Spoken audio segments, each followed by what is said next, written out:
అవినాష్, చెప్పుమా. దగ్గరలో ఉన్న మెడ్ప్లస్ కు వెళ్ళి మెడ్ప్లస్ బ్రాండ్ మెడిసిన్స్ అని అడిగి కొనుక్కునరా. అక్కడ 50 to 80% తగ్గింపుకు వస్తుంది. మీరు తీసుకునే అదే మందులు, అదే నాణ్యమైన మందులు, కానీ సగం ధరకే.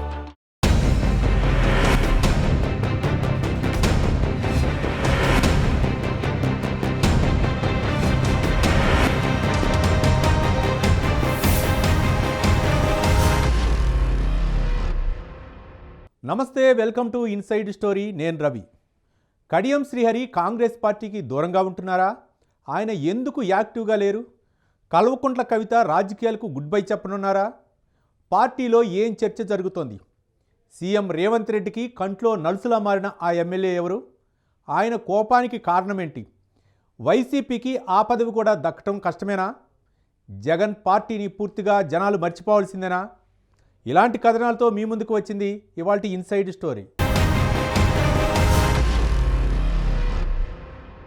సుదీర్ఘ రాజకీయ ప్రస్థానం కలిగిన కడియం శ్రీహరి ఇప్పుడు రాజకీయ కార్యక్రమాలకు దూరంగా ఉంటున్నారు. బీఆర్ఎస్ టికెట్ మీద గెలిచి కాంగ్రెస్ పార్టీలో చేరిన ఆయన ఇప్పుడు మౌనంగా ఉంటున్నారు. శ్రీహరి మౌనానికి కారణం ఏంటి? ఆయన రాజకీయాల్లో ఎందుకు యాక్టివ్గా ఉండటం లేదు?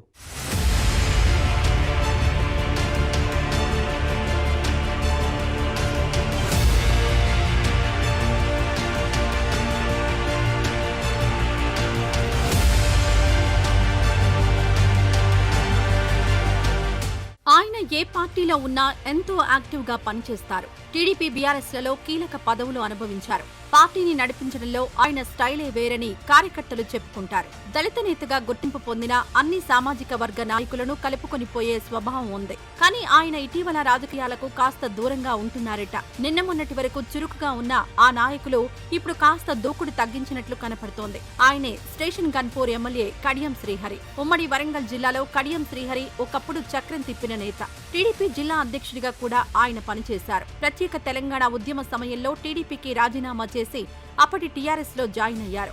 బీఆర్ఎస్ తొలిసారి అధికారంలోకి వచ్చినప్పటి నుంచి కేసీఆర్ కడియంకు ఎంతో ప్రాధాన్యత ఇచ్చారు. తెలంగాణ డిప్యూటీ సీఎంగా, విద్యాశాఖ మంత్రిగా పనిచేసిన కడియం కేసీఆర్ కు ఎంతో నమ్మకస్తుడిగా పేరు తెచ్చుకున్నారు. 10 ఏళ్ల పాటు బీఆర్ఎస్ లోనూ, కేసీఆర్ ప్రభుత్వంలోనూ కీలకంగా పనిచేసిన కడియం లోక్సభ ఎన్నికల సమయంలో మాత్రం గందరగోళ రాజకీయాలు నడిపారు.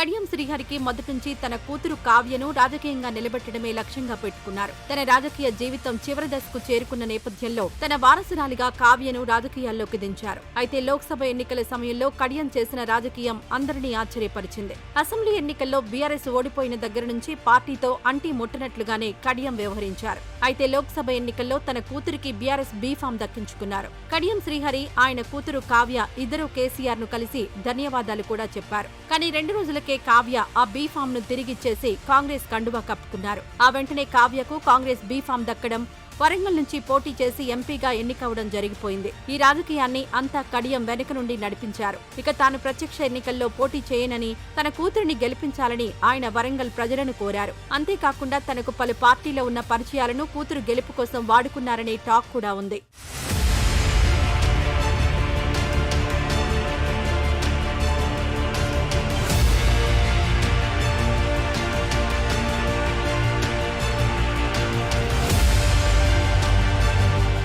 కాగా కూతురు ఎంపీగా ఎన్నికైన తర్వాత కడియం శ్రీహరి పూర్తిగా సైలెంట్ అయ్యారు. ప్రస్తుతం స్టేషన్ గన్పూర్ ఎమ్మెల్యేగా ఉన్న శ్రీహరి ప్రభుత్వ అధికార కార్యక్రమాల్లో కూడా కనపడటం లేదు. అయితే శ్రీహరి మీద ఫిరాయింపుల చట్టం కింద అనర్హత వేటు వేయాలని బీఆర్ఎస్ పార్టీ ఇప్పటికే కోర్టును ఆశ్రయించింది. ఇప్పుడు ఆ కత్తి శ్రీహరి మెడ మీద వేలాడుతోంది. కడియం శ్రీహరికి బీఆర్ఎస్ పార్టీ ఎన్నో అవకాశాలిచ్చింది. అసలు ఏ పదవి లేని సమయంలోనే కేసీఆర్ తన పార్టీలోకి ఆహ్వానించి ఎమ్మెల్సీని చేయడమే కాకుండా మంత్రి పదవి కూడా ఇచ్చారు. ఇక 2023 అసెంబ్లీ ఎన్నికల్లో వరుసగా గెలుస్తున్న తాటికొండ రాజయ్యను కాదని గన్పూర్ టికెట్ను శ్రీహరికి కేటాయించారు. కానీ కడియం మాత్రం గెలిచిన కొంతకాలానికే కాంగ్రెస్ కండువా కప్పుకున్నారు. ఇది బీఆర్ఎస్ శ్రేణుల్లో తీవ్ర ఆగ్రహానికి కారణమైందట. కేసీఆర్ కూడా శ్రీహరి పార్టీ మారడం పట్ల సీరియస్ గా ఉన్నారట. అందుకే శ్రీహరిపై అనర్హత వేటు వేయాలని బీఆర్ఎస్ పార్టీ సీరియస్ గానే కోరుతోంది.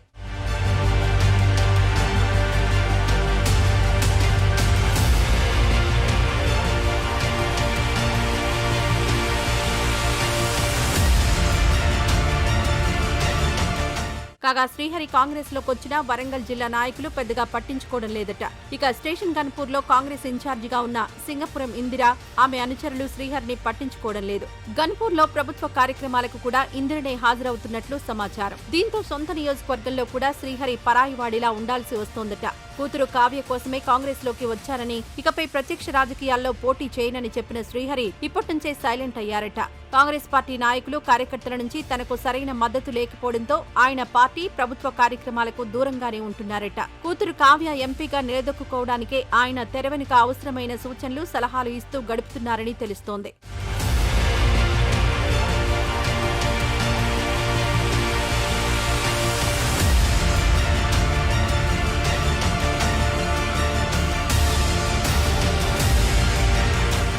ఇప్పుడు తన ఎమ్మెల్యే అభ్యర్థిత్వంపై వేటుపడి ఉప ఎన్నికలొచ్చినా శ్రీహరి పోటీ చేయడానికి సుముఖంగా లేనట్లు తెలుస్తోంది.